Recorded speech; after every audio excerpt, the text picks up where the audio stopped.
Hi, I'm Jason Yunker. I'm a Christian and a therapist with over 20 years experience in the field of addiction. I'm excited about today's video. In it, I'll teach you how to identify an unspoken but very popular cultural myth that underlies a lot of what we think about addiction.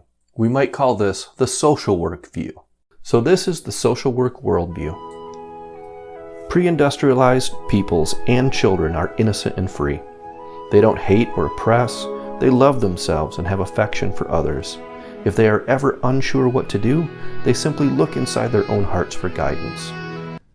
But soon the ambitions of the modern world contaminate everything. We seek status and become jealous of what others have. Greed ensues, as does the oppression of one man over another, and all because we couldn't listen to our hearts and love our fellow humans.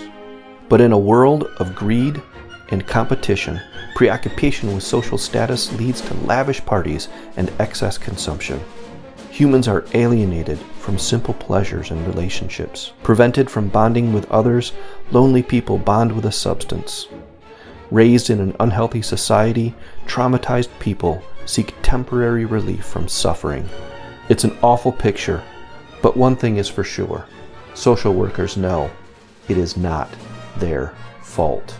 And what I learned could be summed up really very briefly by saying that addiction is not a choice that anybody makes, it's not a moral failure, it's not an ethical lapse, it's not a weakness of character, it's not a failure of will. So addiction then, it's an attempt to escape suffering temporarily. So that is the myth in a nutshell. We were innocent until something outside of us, be it Western civilization, a racist system, our parents, or business, cut us away from our own hearts and our own communities. And it seems to explain a lot of situations. But here is the Christian worldview. In the beginning, we loved God with our whole heart, soul, mind, and strength. We loved our neighbor as ourselves. But we rebelled, and we chose to love ourselves over God. Doing so brought in disease, sin, and death. From the microscopic to the macro level, every aspect of us and our world has been tainted by sin.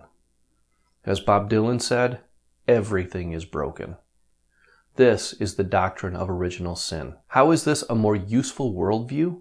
Addicts and alcoholics feel shame.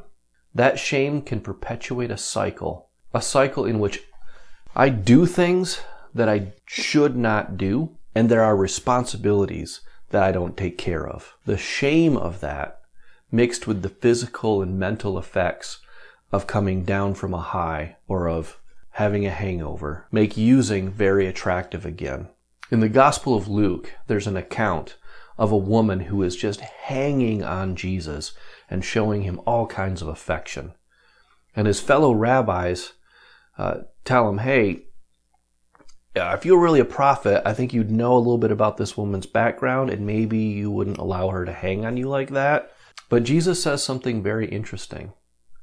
He says, her sins, though they were many, have been forgiven. And then he goes on to say that those who've been forgiven little love little. And the implication is that because she's been forgiven so much, she loves so much. And that is a great resource for people in addiction. If I apologize to my family members and they tell me, don't worry about it, they brush it off and they pin my bad behavior on something outside of me, to me it's ultimately not that satisfactory. But if I own my own sin, and then that sin is forgiven, that does produce a feeling of love towards that other person. And if on an infinite and divine scale, God looks down on me, understands completely that what I've done is wrong, and forgives me of it, that produces a fountain of spiritual goodness, right? Of like love and joy and gratitude. And that flows over into my relationships with others. And it can be a fantastic fuel to get me through the rough spots in recovery. In the comment section, Let me know if you agree or if you disagree with me.